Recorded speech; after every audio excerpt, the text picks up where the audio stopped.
Hello అండి, welcome to మా ఇంటిస్ one పై kitchen. ఇవాళ మనము రైస్లోకి, రోటీలోకి, చపాతీలోకి, పుల్కల్లోకి అన్నిట్లోకి అదిరిపోయే దొండకాయ పచ్చడి చేసుకుందాము. ఇక్కడ 100 గ్రామ్ దొండకాయలు తీసుకున్నాను. అలాగే ఒక పెద్ద సైజ్ టమాటా తీసుకున్నాను. కడాయి పెట్టుకుని అందులో 1 టేబుల్ స్పూన్ ఆయిల్ వేసుకున్న తర్వాత కట్ చేసి పెట్టుకున్న దొండకాయ ముక్కలు వేసుకోవాలి. ఇప్పుడు దొండకాయలు కాస్త మగ్గే వరకు కలుపుతూనే ఉండాలి.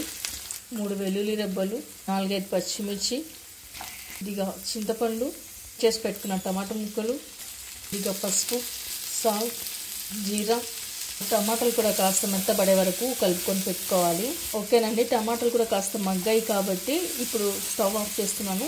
ఇది కంప్లీట్గా కూల్ అయిన తర్వాత మనం మిక్సీ పట్టి పెట్టుకోవాలి.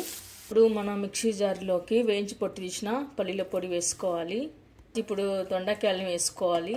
ఇప్పుడు ఇందులోనే కొత్తిమీర కూడా వేసుకుందాము. మనం మరి పేస్ట్లా కాకుండా కాస్త కచ్చపచ్చగా బరకపెట్టి మిక్సీ పట్టి పెట్టుకోవాలి. కాస్త బరకగా పట్టి పెట్టుకోవాలన్నమాట.